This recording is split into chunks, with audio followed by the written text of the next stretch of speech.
This clip is brought to you by Mark Bell Slingshot. This gear is made for lifters by lifters. Enjoy this clip. Now, I'm obsessed with this guy, Jakob Ingebrigtsen from Norway. He's the greatest middle distance runner in the world. He just crushed at world championships in Eugene. I saw for myself, and he won the Olympic gold last year at age 20 in the 1500. Wow. And he's been going hard since he was like 10 years old. There's a reality show you can watch that it's been filmed over several years. So you see this 13-year-old kid being interviewed saying, Jakob want to beat the greatest in the world, and I want to beat my brother. His brothers, two older brothers, were both world class and European champions. And here's this kid just training, looking up to his older brothers, and all of a sudden breaking through. When he was 16, he ran a 3:56 mile, the youngest person ever to break 4 minutes in the mile. Wow. And he's just continuing to progress with this amazing career. And his training methods are really novel and super interesting. What's he doing? Well, like you have this sense of what a distance runner does, and they go out and run 100 miles a week, and they're always running, and they run long on Sundays, and even the best milers, which is a pretty short event, they're universally running over 100 miles a week. They're working hard on the track. They're doing their long runs. They're doing their hill repeats. And what him and his brothers do, they're trained by their father, who was completely unschooled in athletics. He just studied. He was like a regular guy, engineer, and studied from all the greats and put together this programming. And Jakob's older brother, Henrik, is 10 years older than him, so he was the first to kind of, just immerse into this unique training. But they run right near anaerobic threshold all the time almost. And so they're running these, what you would call hard workouts, often twice a day. But it's right at this pace. The threshold is the term, and that means it's right before you would plunge into lactate accumulation, which would make your muscles burning, and you'd have to stop. And then that's what a lot of runners do on their hard day. Hey, we're going to the track today. We're going to work hard. We're going to do quarters. We're going to do repeats, and your muscles are burning, and you're gasping for air, and then you have to recover for 3 days of jogging. And so instead, like, they've thrown out a lot of the easy stuff, but they never exceed this capacity in training. So there's a New York Times article, we can put in the link, about Jakob and his training. He never goes over 87% capability in training. Now, that's pretty fast for the world's leading guy and the gold medalist, but for him, he's like, running at this threshold pace, which is below his capacity, but he's maybe working it twice a day. And yeah, he goes to the front and leads and just, dares everybody to keep up with this machine-like stride and a strategy. He's not like sitting and waiting to the end to kick, because he talks in interviews like, well, I'm the best runner, so I don't want to leave it to chance. I'm just going to work the hell out of these guys. And that's the Golden Mile at his home country of Norway. He's a national hero, and his brothers. And I love that face where he's just, if you're watching on YouTube, his face is calm, his stride is not tense. And so it looks like, hey, why don't you try harder in the home stretch to go faster? But that's as fast as you can allow the body to go by remaining tension-free. Right. Wait, 3:46, was that a mile. Yeah, but was that a record? Because I'm looking at the... It should be. No, the great El Garouche still has the world record in the mile of 3:43 from 1997 or 98. And he's the greatest middle distance runner of all time. But and I thought this El Garouche's record would never be broken in my lifetime, maybe my kid's lifetime, but he's got a shot here, Jakob, because he's only 21 years old. And to think that he could take down El Garouche is, for running fans, it's like this guy was, the greatest legend. His records have held for 25 years. It's pretty impressive. I may be tripping, by the way, but you said 1,500. Isn't 1,600 a mile? Or is it? A mile is 1,609 meters. 1,609. And so when they have a mile race, just for the fascination of the crowd, and people still have a high regard for the mile from old school, but in international track today, it's the 1,500 is the big event. That's the middle distance signature event. And this is a rare occasion where they run a mile race just for the heck of it. So okay. And even in America, like in high school, the guys do 1,600 meters. The high school runners, which is 9 meters short of a mile. It's not even a mile, but it's 4 laps around a track, because tracks are 400 meters. We've gone mostly to metric, and then we still have this, leftover dangling. I don't know if they have that in weights. Like everything's in kilos except for the powerlifting Western Championship meet in pounds. Yeah.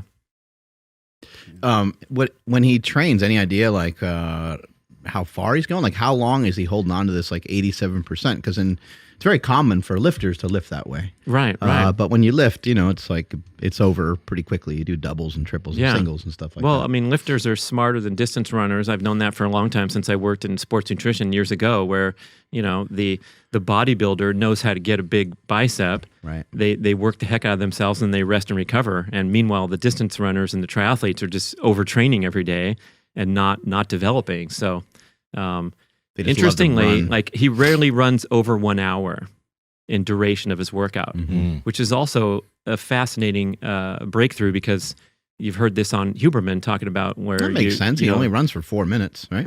Well, I mean, he's also the world champion at 5,000 meters, which is a 13-minute event, which is pure.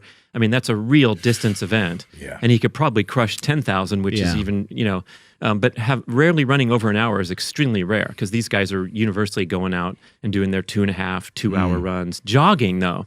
So these guys are working hard, or they're resting and not studying. He had a famous quote in that interview where he was trying to bring his books to training camp and study in between workouts, and he realized the books were tiring him out for his next workout. And so now we're talking about the highest level of sophistication of a training athlete, where he can't even study between his workouts. And look at that training graphic that Andrew's pulling up. Yeah, so if you look at something like 20 times 400 at 63.64, that is, a pretty insane workout. But let's not forget, he's 328, 1,500 meter guy. So for him, that's within his capability. And I think that's the most important takeaway, is that everything on that list, they're showing his training Monday through Saturday, Sunday, if you're just listening. It's all hardcore training, but it's not out there for hours and hours. So he's not overproducing the stress hormones in a chronic manner. He's just hitting a hard workout, but again, not too hard for him. It's within his grasp. And what's also amazing is, like, he hasn't missed a planned workout since he was like 11 or something. So I love the it says 20 times 200 meter uphill times 2. Yeah. So that's 40 quick hits up the hill. But if you aspiring distance runners are looking at this, what we want to do is extrapolate everything down to our level of capability. So if I'm looking at this, I'm going to do one set of 10 times 200 meters up the hill, a quarter of what he's doing, because I'm not the world champion. And, same with high school runners who are trying to get good. And when I was in high school, we got pretty good. We trained super hard, but we destroyed ourselves. And I'd wake up Saturday morning, I couldn't even walk. I could barely, get my calves going into the kitchen, because everything was beyond our capability, to the point where we're just like getting into this competitive, ego-driven, let's see who can crush each other mindset, rather than, hey, I'm building. And his father was building him since he was 11 or 12 or 13. You go on the reality show and there's these nice interviews, and the father says, are you sure you want to do this? And Jakob says, yes, I want to do this. I want to be the best. I want to beat my brothers, and I also want to be the best in the world. And the dad's like, okay, then, well, here we go. We're off and running. And do you know how his brothers do? Like, do his brothers compete also? Yeah, Henrik, the oldest, is European champion, one of the fastest 1,500 meter runners of all time, 5th in the Olympics in London 2012, 10 years ago. Philip succeeded him as European champion, and also highest level of the world, 330 personal best. So those three guys from one family in Norway are among the best runners of all time. And Jakob is on his way to, he's like a once in a lifetime talent. Did their dad do anything notable as a runner, or was he just an engineer dude? Engineer, and he didn't have any sporting background. Like he didn't have that bias, which is an interesting, like, if dad was a great runner back in with Lasse Viren, in the old days, maybe he'd come into it with the traditional bias, like the old baseball manager, where the pitcher has to only throw 80 pitches and then stick his elbow in a bucket of ice. It probably sounds fair to say like that he just basically just doesn't really train running very slowly. Right. Yeah. Like almost, it doesn't appear like he. I mean, who knows? You can't see all of his training through YouTube, but most of the stuff we're watching, it's like he's moving pretty goddamn fast. Yeah, and it's pretty open book. I mean, the reality show cameras have been on him for a decade, and you can now they're glad to publish his methods, and it's sort of like, hey, here's what I'm doing. Why don't you try it and try to catch me? Because it's a pretty stunning commitment to being an athlete, and not being able to study in between workouts. I think is just so awesome. One of the big knocks sometimes on the endurance athletes is that they're not very strong. right? And so he's still maintaining, whether, I don't know how much he lifts and stuff like that, but like he's maintaining a level of strength by going at these intensities and doing things like hill training and stuff like that. Yeah, and it seems like, it's very sport specific. So he would probably get his butt kicked in most general CrossFit Games type of approach, but they don't care either. And it's also interesting because, we talk a lot about cross training and the triathletes, you get fit and because you're swimming, biking, and running. And so you're so fit and your biking translates over to your running. But these guys, like if they're off their feet from an injury or something, it sets them back tremendously. Even if they're riding that bicycle like crazy every day and doing the sprints on the bike or running, you run in the swimming pool in a flotation vest and go through the stride. Yeah, there's just no way to get good at middle distance running besides running those middle distance workouts that we saw on the screen. And to compare him with Kipchoge, the marathoner that's 159, the greatest marathoner of all time, he runs rarely over 80% of his capacity because he's a marathoner, right? So it's a whole different, he's training for a 2-hour event rather than a 3-minute and 28-second event.